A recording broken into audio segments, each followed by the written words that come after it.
The mahogany conference table stretched before me like a battlefield. On one side sat my family, Mom, Dad, and my younger sister Claire, all dressed in expensive suits that screamed old money. On the other side, I sat alone in my simple black blazer from Target, feeling every bit the outsider they'd always treated me as.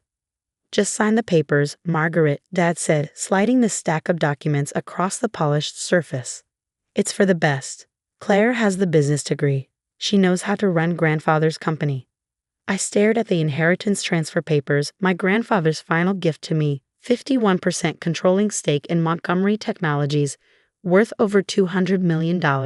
He passed away 3 months ago, and his will had shocked everyone by naming me, not Claire, as his successor.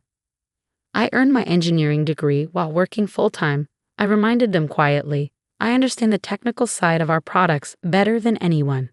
Mom's perfectly manicured hand waved dismissively. "Please, Margaret, working as a waitress and taking online classes hardly compares to Claire's MBA from Harvard. You're embarrassing yourself." Claire smirked, adjusted her Cartier watch. "Don't worry, sis. You can keep your job in R&D. Someone needs to do the grunt work." 10 years of their constant belittling and favoritism flashed through my mind. Claire getting sent to private schools while I attended public. Family vacations I wasn't invited to because I was too busy working. The way they'd refused to help with my college expenses, forcing me to work multiple jobs while Claire got a free ride. But grandfather had seen something in me that they didn't. During his final months, we'd spent hours discussing his vision for the company's future. "You have the heart of an innovator, Margaret," he told me. "Claire sees dollar signs. You see possibilities."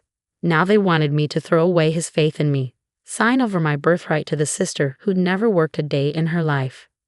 "If you sign now, we'll give you a generous severance package," Dad added. "Enough to start fresh somewhere else. It's more than fair." I touched the small key pendant hanging around my neck, grandfather's last gift to me. "What about the new CEO interview? Shouldn't we wait until—" "The board already approved Claire," Mom interrupted.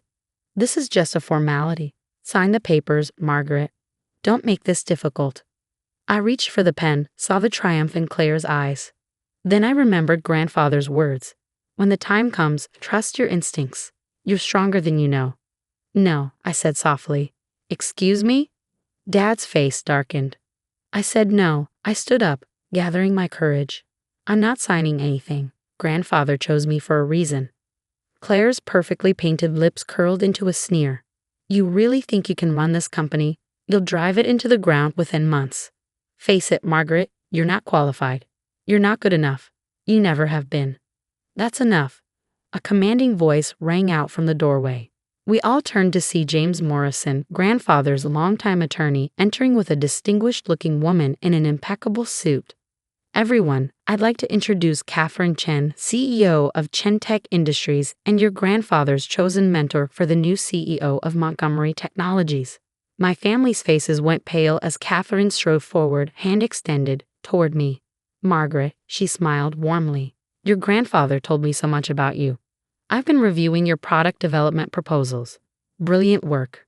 I look forward to helping you take this company into the future." "This is absurd," Dad sputtered. "She can't possibly." "Actually," Mr. Morrison interrupted, "she can and she will. Your father left very specific instructions." He pulled out another document, including this USB drive, which he asked me to play for everyone once the attempted forced inheritance transfer was complete. My heart stopped. Grandfather had known. He'd known exactly what they would try to do.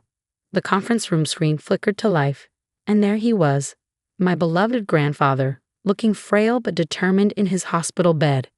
"If you're watching this," he began, "then everything has happened exactly as I predicted. Margaret, my dear girl, I know they tried to bully you into giving up your inheritance. They never understood that I chose you not because of your degrees or credentials, but because of your character." Tears filled my eyes as he continued. "To my son and his wife, I've watched with growing disappointment as you favored Claire and dismissed Margaret's potential. You thought an MBA mattered more than determination, more than integrity. You were wrong. And Claire," his voice hardened, "I've seen how you treat the employees, how you view this company as your personal ATM. That ends now. Margaret will be CEO, with Catherine's guidance. If any of you try to interfere," He smiled sadly. Well, there are other documents in that safety deposit box that I'm sure you'd rather not have made public. The screen went dark. The silence in the room was deafening. This is just the beginning, Mr. Morrison said calmly. There's much more your father left for you, Margaret.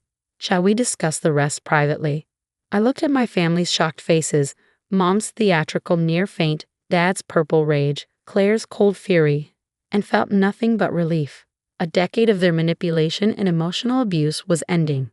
Yes, I said, standing taller. I believe we shall. As I followed Mr. Morrison and Catherine out, I touched the key pendant again. Grandfather had given me more than just a company. He'd given me the strength to stand up to them at last. And something told me this was just the beginning of my story. The next few weeks were a whirlwind of revelations.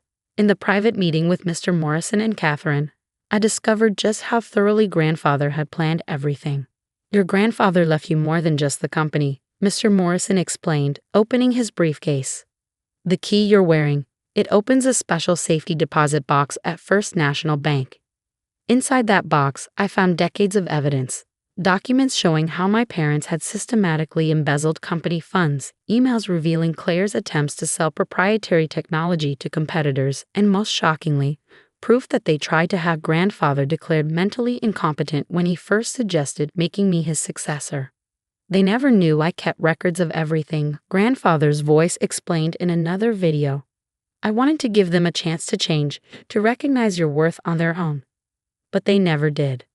Catherine Chen proved to be exactly the mentor I needed.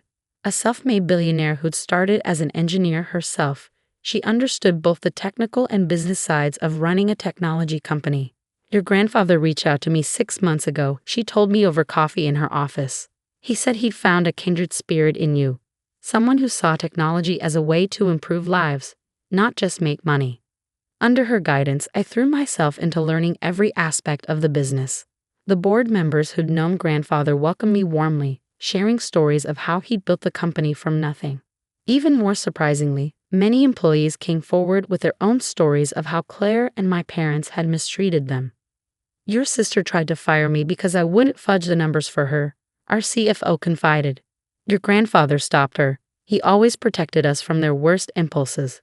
But my family wasn't going down without a fight. They hired lawyers, tried to contest the will, even attempted to spread rumors about my competency. Their final desperate move came during my first board meeting as CEO. I stood at the podium, preparing to present my vision for the company's future, when the doors burst open. My parents and Claire stormed in, followed by a man I'd never seen before. This is Dr. Phillips, Dad announced triumphantly. He's prepared to testify that Father was mentally incompetent when he changed his will. We have documentation. Actually, Catherine interrupted smoothly, we have something more interesting. She nodded to Mr. Morrison, who started playing a video on the conference room screen. There was Grandfather, looking healthy and sharp, dated just 2 weeks before his death. He was speaking with Dr. Phillips himself. So you want me to declare you incompetent? Grandfather's voice was calm, amused even. And my son is paying you how much for this false diagnosis? Dr. Phillips on the screen shifted uncomfortably. Mr. Montgomery, Don't worry, Grandfather continued. I'm recording this conversation for my granddaughter Margaret. When she becomes CEO, she'll know exactly who to trust and who tried to betray her. The current Dr. Phillips turned pale, backing away from my parents. I need to leave. Oh, stay, Catherine smiled coldly. The SEC investigators would love to talk to you about medical fraud. I watched my parents and Claire deflate as they realized they'd lost everything, not just the company, but their reputations, their positions, their carefully maintained facade of respectability. You can't do this to us, Mom wailed. We're family? Family? I finally spoke, my voice steady. Family doesn't try to destroy each other. Family doesn't spend years tearing someone down. Grandfather showed me what real family means, supporting each other, believing in each other, building each other up. I touched the key pendant at my neck, drawing strength from it. You have 2 choices: resign quietly from all company positions, sign the non-disclosure agreements Mr. Morrison has prepared, and walk away with your personal assets intact.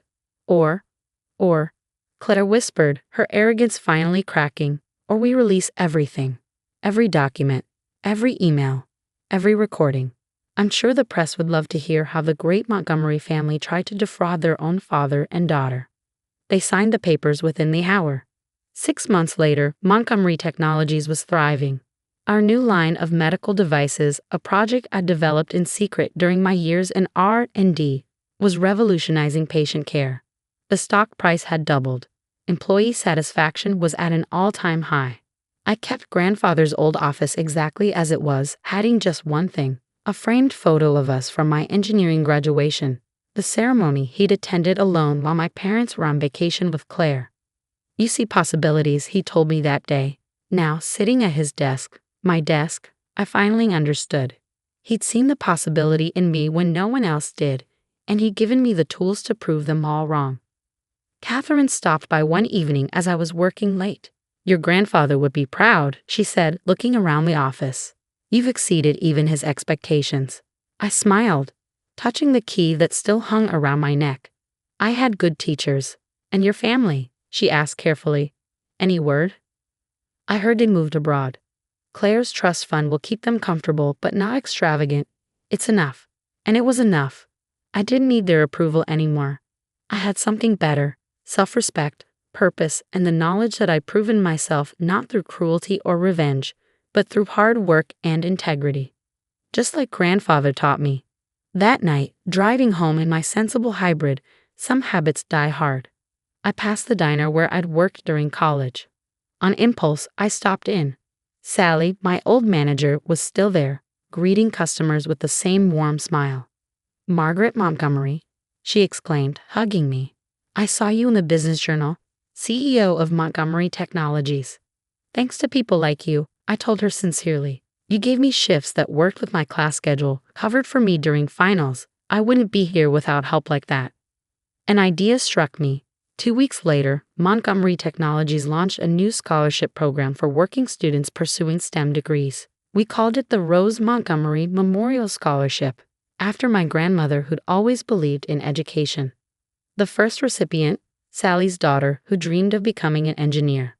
Sometimes the best revenge isn't revenge at all. It's living well, helping others, and proving that success doesn't require stepping on people. It requires lifting them up. Every morning, I wake up grateful, not for the money or the power, but for the chance to make a difference. The key around my neck reminds me of where I came from and where I'm going. I am Margaret Montgomery, CEO of Montgomery Technologies, and my grandfather was right. I see possibilities.